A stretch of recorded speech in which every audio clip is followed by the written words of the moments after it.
ចាសួស្តីអ្នកទាំងអស់គ្នាជួបខ្ញុំកញ្ញាជាថ្មីម្ដងទៀតហើយថ្ងៃនេះយើងមករៀនចងសក់ងាយ4ម៉ូដដែលយើងអាចចងជាប្រចាំថ្ងៃបានអញ្ចឹងកុំឲ្យខាតពេលយូរឥឡូវយើងចូលមកដល់ម៉ូដទី1ដែលម៉ូដទី1នេះជាដំបូងឡើយគឺយើងចាប់សក់ទាំងសងខាងសក់ចំហៀងសងខាងអ្នកទាំងអស់គ្នាយកមកចងគួបចូលគ្នាអ្នកទាំងអស់គ្នាសិតសក់ឲ្យមានរបៀបផងបន្ទាប់មកយើងចងជួបគួបចូលគ្នាចងឲ្យជាប់ហើយបន្ទាប់ពីចងគួបចូលគ្នាជាប់បែបនេះហើយអ្នកទាំងអស់គ្នាត្រូវញែកសក់ចេញហើយរុញសក់នឹង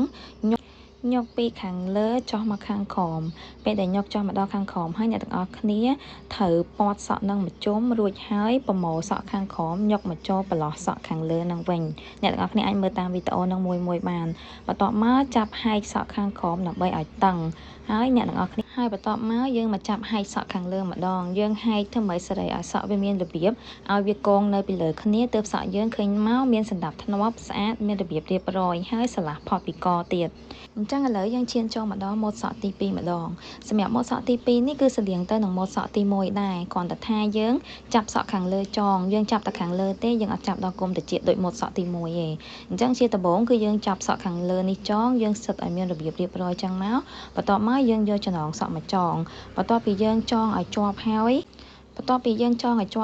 គឺយើងធ្វើដូចម៉ូដសក់ទី1ដែរគឺយើងចាប់ផ្ដើមហែកសក់ជា2បន្ទាប់មកប្រមូលសក់ញកប៉ុន្តែលើកនេះគឺយើងញកពីក្រោមឡើងលើម្ដងគឺយើងប្រមូលសក់ទាំងអស់ញកពីក្រោមឡើងលើបន្ទាប់ពី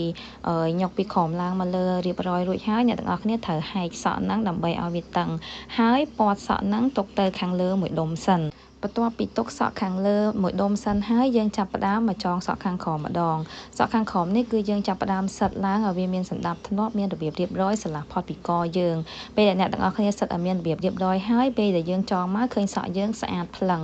ហើយបន្ទាប់មកទៀតយើងចាប់ផ្ដើមយកចំណងសក់មកចងហើយអ្នកទាំងអស់គ្នាត្រូវចងសក់ហ្នឹងឲ្យតឹង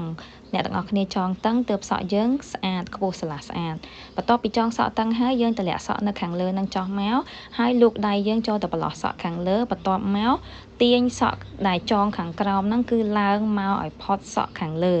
បន្ទាប់មកទៀតយើងចាប់ផ្ដើមហែកសក់ខាងក្រោមម្ដងទៀតដើម្បីឲ្យវារឹតតឹងហើយខ្ពស់ស្អាតហើយយើងចាប់ផ្ដើមតម្លាក់សក់ខាងលើមកបន្ទាប់មកយើងចាប់ផ្ដើមហែកវាឲ្យតឹងម្ដងទៀតនិយាយរួមទៅអ្នកទាំងអស់គ្នាធ្វើម៉េចព្យាយាមឲ្យសក់នឹងតឹងទើបសក់នឹងខ្ពស់ស្រឡះស្អាតហើយវាជាប់មានលំនឹងវាអត់ធ្លាក់ញ៉ៃទេអ្នកទាំងអស់គ្នាអាចមើលនៅក្នុងវីដេអូនឹងបានឥឡូវយើងចូលមកដល់ម៉ូដសក់ទី3ម៉ូដសក់បន្ទាប់ទៀតគឺងាយស្រួលជាងគេសម្រាប់ម៉ូដនេះយើងអត់ប្រើចំណងសក់អីយើងប្រើតែតាគៀបមួយគត់ឥឡូវនេះអ្នកទាំងអស់គ្នាចាប់ផ្ដើមពុះញែកសក់ជា2បន្ទាប់មកចាប់សក់ទាំងពីរហ្នឹងខ្វែងគ្នាដូចនៅក្នុងវីដេអូហ្នឹងអញ្ចឹងដោយមួយចាហៀងតម្លាក់ចុះមកក្រោមមួយចាហៀងទៀតគឺយើងចាប់ឡើងទៅលើហើយបន្ទាប់មកគឺយើងយកតាគៀបកញ្ចប់មកចាប់ឲ្យចំកណ្ដាលបែបនេះហើយអ្នកទាំងអស់គ្នាតម្លាក់សក់ខាងលើមកចាប់ផ្ដើមរលាសក់ខាងលើហែកវាមិនឲ្យស្មើគ្នាស្អាតឲ្យថងជាមួយនឹងសក់ខាងក្រោមទៅគឺរួចរាល់